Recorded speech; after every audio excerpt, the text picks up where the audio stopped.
Assalamu alaikum wa rahmatullah. Je vous remercie, Monsieur le Président, Monsieur le ministre de la Justice, garde des Sceaux, Monsieur le ministre du Travail, de l'Emploi, des Relations avec les institutions, chers collaborateurs des ministres, honorables chers députés, chers collègues. Monsieur le Président, je voudrais, comme toute séance plénière, faire des observations de forme, notamment aux pages numéro 4, 5, 6, page 4, avant-dernier paragraphe. Par conséquent, M. Moustapha Diop, cité par différents prévenus. On n'est pas encore à l'étape de jugement, il n'y a pas encore prévenu. Je préfère qu'on mette cité par différentes personnes. À la page 4. À la page 5.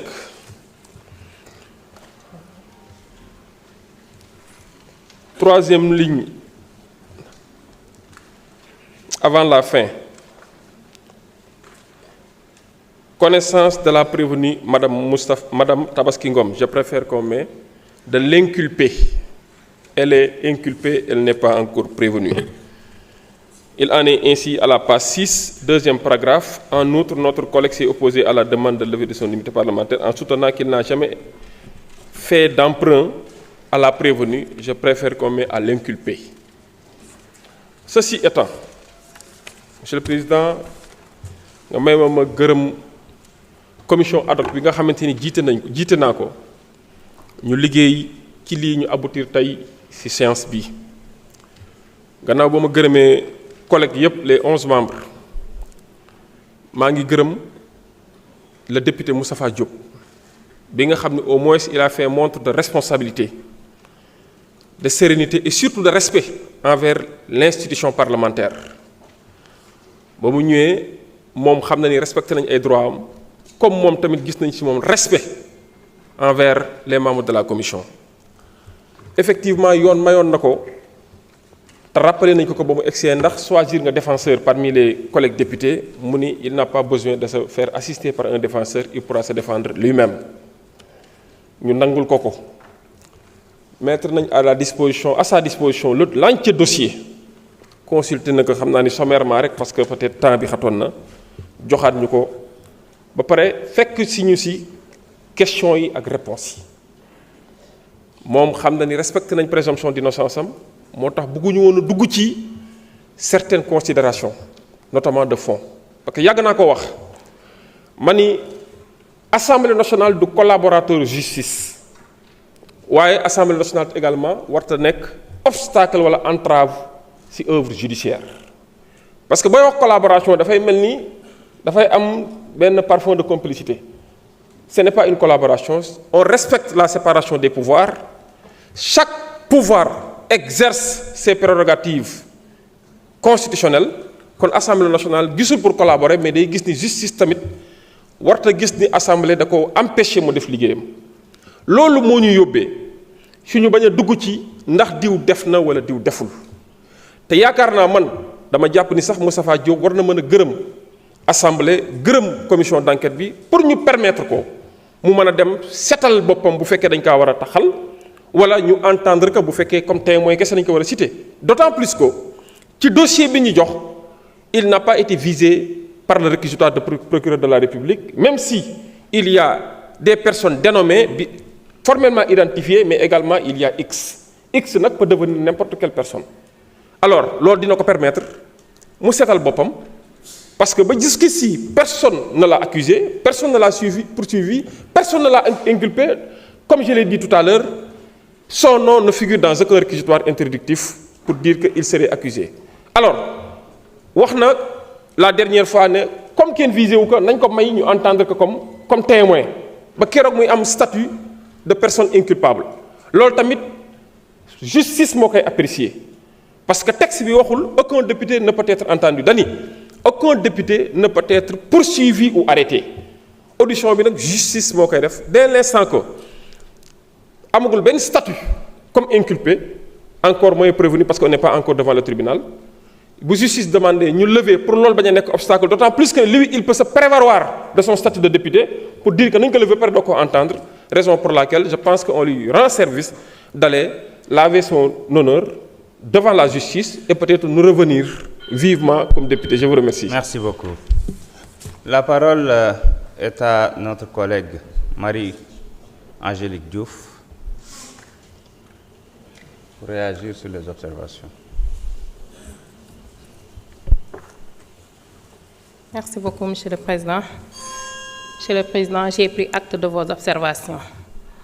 Nga may ma dellu si commission ad hoc bi ni mu déroulé woo vraiment condition yoo xam ne sérénité la jàmm ak salaam ñu recevoir suñu collègue député Moustapha Diop rappeler procédure bi fi mu commencé ba fi mu yegg si jour bi ñuy def commission bi pour se prononcer si levée immunité parlementaire am ñu rappeler wu également que ne li ñu doon def noonu kenn ku nekk mën nga ci toog ci place Moustapha Diop donc buñ koy def dañ koy def rek ngir aqulaayu tàlla pour permettre ku nekk nga mën a dem jàkkaarloog justice parce que ñun ak justice comme ni ko président waxee duñu ay collaborateurs waaye également waruñu nekk frein ci seen liggéey te yaakaar naa ne levée immunité parlementaire dañ lay lever immunité parlementaire rek que dañ la incriminer mais dañ la jox occasion boo xam ne dangay dem jàkkaarloog justice ñu setal la pour nga mën a dellu si kon li ñu def dañ ko def ku nekk di ci xool sa bopp ci bi nga koy def ñu am yaakaar ne nag niñ ko defee commission noonu la ko séance plénière bi di mottalee pour ñu mën a permettre justice mu yeggali liggéeyam di souhaiter également suñu collègue bi mu dem ak jàmm dellu si waat ci jàmm incha allahu rabbi. Car m'a transmis un courrier par lequel les juges d'instruction en charge des premiers et cinquièmes cabinets du pôle judiciaire financier sollicitent la levée de l'immunité parlementaire du député Moustapha Diop. Ces autorités exposent que suivant réquisitoire introductif du 22 janvier 2025, Monsieur le procureur de la République financier a ouvert une information judiciaire contre Madame Tabaski Ngom, Messieurs Momad Ba et Mor Gueye, ainsi que X des chefs d'associations de malfaiteurs, de blanchiment de capitaux, de détournement de deniers publics, de faux en écriture privée, de banque ou de commerce et usage de faux, d'accès frauduleux à un système informatique et de complicité de ces chefs, faits prévus et punis par les articles 45, 46, 238, 239, 152, 135, 138, etc. du Code pénal et par les articles 9 et 184 de la loi 2024-08 du 14 février 2024 relative à la lutte contre le blanchiment de capitaux, le financement du terrorisme et la prolifération des armes de destruction massive. Les magistrats instructeurs ont estimé, après analyse du dossier, devoir demander la levée de l'immunité parlementaire du député Moustapha Diop. En effet, au terme de l'article 61 de la Constitution, aucun membre de l'Assemblée nationale ne peut, pendant la durée des sessions, être poursuivi ou arrêté en matière criminelle ou correctionnelle qu'avec l'autorisation de l'Assemblée nationale. Le membre de l'Assemblée nationale ne peut, hors session, être arrêté qu'avec l'autorisation de l'Assemblée nationale, sauf en cas de crime ou de délit flagrant ou de condamnation pénale définitive. Donnant suite à cette demande, j'ai saisi Monsieur le Président de l'Assemblée nationale par correspondance numéro 0154 MJ du 10 mars 2025. S'agissant de la levée de l'immunité parlementaire d'un député, je voudrais rappeler que cette procédure est régie par les dispositions des articles 61 de la Constitution et 52 du règlement intérieur de l'Assemblée nationale. L'article 61 suivisé prévoit notamment qu'aucun membre de l'Assemblée nationale ne peut, pendant la durée de session, être poursuivi ou arrêté en matière criminelle ou correctionnelle qu'avec l'autorisation de l'Assemblée nationale. Quant au règlement intérieur précité, il dispose en son article 52 qu'il est constitué pour chaque demande de levée de l'immunité parlementaire d'un député ou pour chaque demande de suspension de poursuite déjà engagée, une commission ad hoc de 11 membres nommés selon la procédure prévue à l'article 34. la Commission doit entendre le député intéressé, lequel peut choisir comme défenseur un de ses collègues. Lors des débats ouverts à l'Assemblée nationale en séance plénière sur les questions d'immunité, peuvent seuls prendre la parole le président, le rapporteur de la Commission, le gouvernement, le député ou son défenseur et un orateur contre. Donc, si nous avons tanké si Wolof, si bataaxal bu ma premier président cour d'appel de Dakar yónnee dafa am ay juges yoo xamee ni ñoom la ñu dénk premier cabinet et 5e cabinet pôle financier bu Dakar ñuy laaj ñu dindi kiiraayu député honorable député Moustapha Diop que ñoom leeral nañ ni ñu ngi sukkandiku ci seen laaj boobu ci réquisitoire introductif maanaam këyit buñ jot bu bàyyeekoo. jërëjëf. Voilà, je vous remercie. Merci. Désolé. Merci beaucoup, Monsieur le ministre. La parole est à notre collègue Moustapha Diop, ou son défenseur.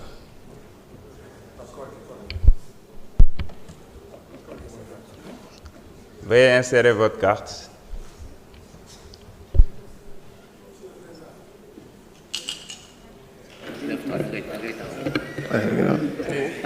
Je voudrais demander au député contre de renoncer pour me permettre de cumuler son temps de parole avec mon temps de parole, si c'est possible.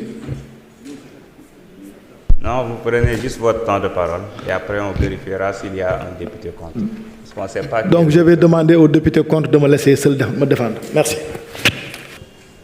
Monsieur le Président de l'Assemblée nationale, Monsieur le ministre de la Justice, garde des Sceaux, Monsieur le ministre du Travail et de l'Emploi en relation avec les institutions.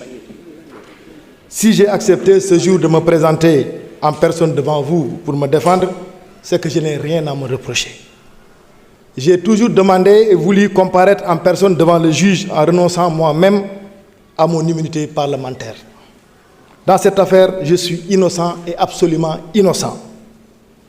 La dame qui m'accuse n'a pas à ce jour formulé un quelconque commencement de preuve contre moi. Elle se contente juste de me salir comme si cela pouvait la sauver.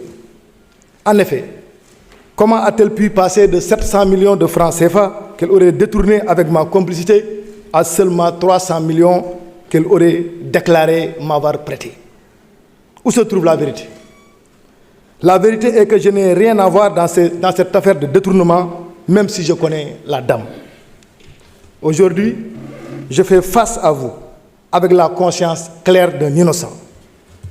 En plus, le dossier qui vous a été transmis ne contient aucun élément de preuve pouvant me charger. Nous, les députés, ne devons pas cautionner ou accepter que l'immunité que nous détenons de la loi soit levée aussi facilement, surtout que quand le dossier est vide. may wax tuuti ci olof di wax ne kooku ñuy wax Tabaski Ngom maa ngi ko xam depuis 2022 mu woo ma téléphone ne ma monsieur le ministre damaa dégg ne nit ku baax nga nit kuy jàppale nit ñi nga mu jànkoonteel ay problème ca fa mu doon liggéey diggante jullit ak jullit ma jàppale ko ca ba problème yooyu saafaraw élection législative yi ñëw muy dox ci mbedd mi ba dajeeg sama affiche ci mbedd bi mu woo ma téléphone ne ma li nga ma defal dama la ko bëgg a fay ndax damaa gis ne candidat nga ci élection législative yi ma bëgg a taxaw jàppale la ci sama gox ma ne ko loolu dama ciy kontaan trop di ko rafetlu bi ñu demee élection législative ba pare mu woo ma téléphone félicité ma ne ma vraiment kontaan naa pour une première participation liste 41 personnes 41 candidats nga jël 6e loolu lu rëy la ci Sénégal ko doon commencé waaye nag monsieur le ministre man de sont naa ci campagne bi ndax dépassé naa ci lu tolloog 20 millions ma ne ko 20 millions bu doon 2 millions sax wala 1 million nga xanaa mais jërëjëf comme da ngaa ñëw pour jàppale ma rek sant yàlla jërëjëf ginnaaw bi may dox fu ma dox dégg kenn ne Moussa Tabaski Ngom nee na Moustapha Diop da ko amal 30 millions da ko amal 50 da ko amal 100 da ko amal 400 muy dem ba 700 millions de francs CFA.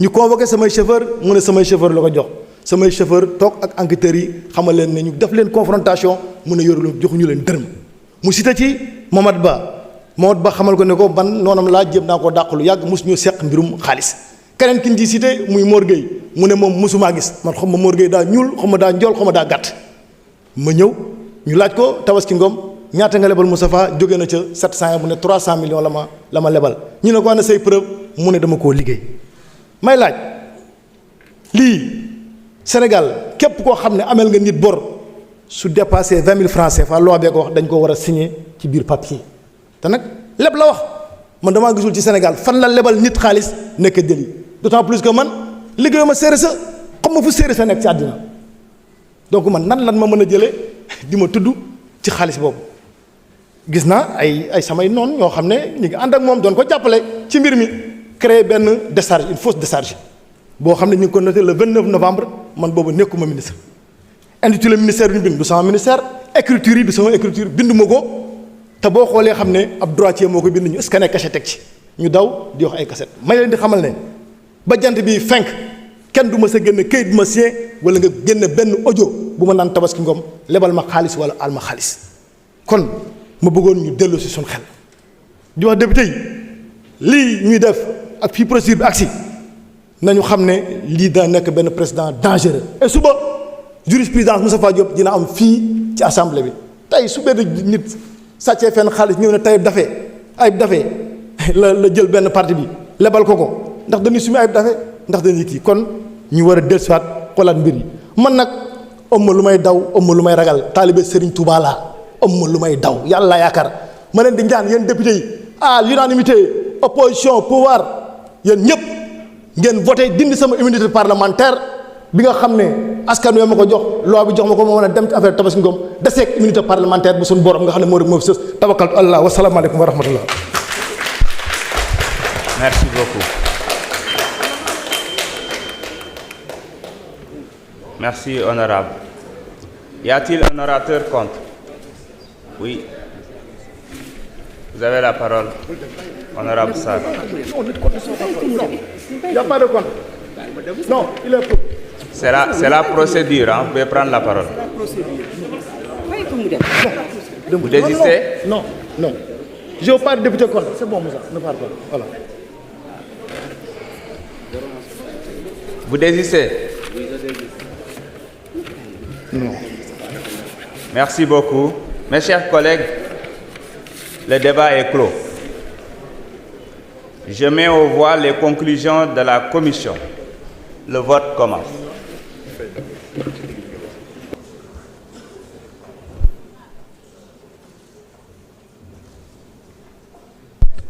Tout le monde a voté?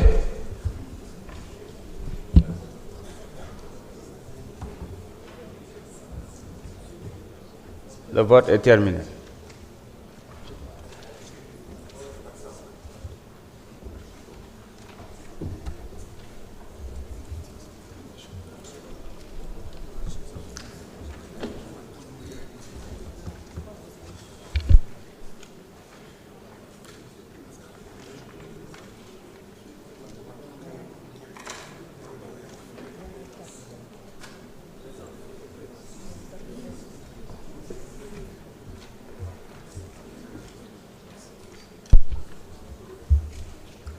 Merci beaucoup. Sur 165 inscrits, 102 ont voté plus 26 votes par délégation. Au total, 128. Les 26 sont pour. Donc pour 115. Contre 3, abstention 10. L'Assemblée a adopté et par conséquent l'immunité parlementaire de notre collègue Moustapha Diop est levée. Mes chers collègues, l'ordre du jour étant épuisé, je propose à l'Assemblée de lever la séance et de reprendre nos travaux le mercredi 2 avril 2025 à 10 h pour examiner la proposition de loi 05-2025 portant interprétation de la loi d'amnistie 2024-09 du 13 mars 2024. Il n'y a pas d'observation, il en est décidé ainsi. La séance est levée.